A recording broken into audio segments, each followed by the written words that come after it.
closer to the start of the new school year, and it's no secret parents will be paying more for school supplies. In some cases, they'll be paying a lot more. The National Retail Federation says U.S. families are spending about $11 billion more on school supplies this year compared to 3 years ago. That's about $168 more per family. So let's look at the individual school supplies. A consumer data company says the price of Scotch tape is up 70% from last year. Sharpies are up nearly 55%, and Elmer's glue up 30%. And it's not just parents feeling the pinch, teachers are too. Fox 12's Connor McCarthy spoke to one teacher tonight and joins us now live outside of Portland Public School headquarters in North Portland with more. Connor?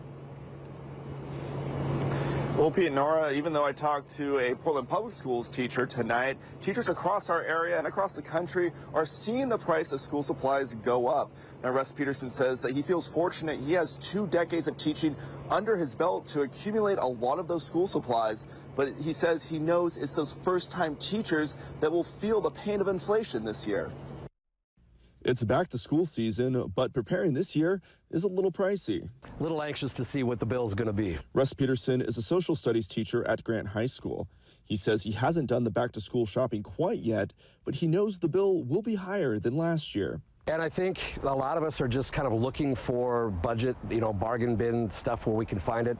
Probably a lot of Goodwill shopping for that sort of thing. Russ says as a high school teacher, he doesn't need to invest as much into his classroom as an elementary school or middle school teacher. And he's been able to reuse supplies over the years. It's the first-time teachers that will be feeling inflation the most. I must have spent somewhere between $300 and $600 those first couple of years. Just consumables, maps, not really knowing what students are going to need. The initial cost was kind of surprising. I wasn't really prepared for that. Russ says with today's inflation, he estimates he would be spending anywhere from $800 to $1,100 as a first-time teacher. According to DataWeave, a retail analytic firm, low-cost school supplies like notebooks, folders, writing materials, and items for art activities are up 25%. Russ says these rising costs may also start showing some inequity in certain schools as some families struggle to buy the necessities for their students. Schools where there's a little more wiggle room financially, I think they're going to land on their feet. But in our Title I schools in particularly, I think that's going to be, our teachers are going to be facing some really hard decisions and are going to have to dig deep and try and fill that gap as best they can.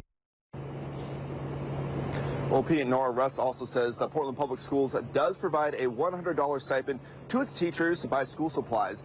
But he knows many teachers will go above that budget, especially those first-time teachers.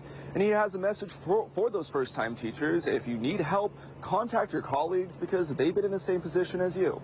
Live in North Portland, Connor McCarthy, Fox 12 Oregon.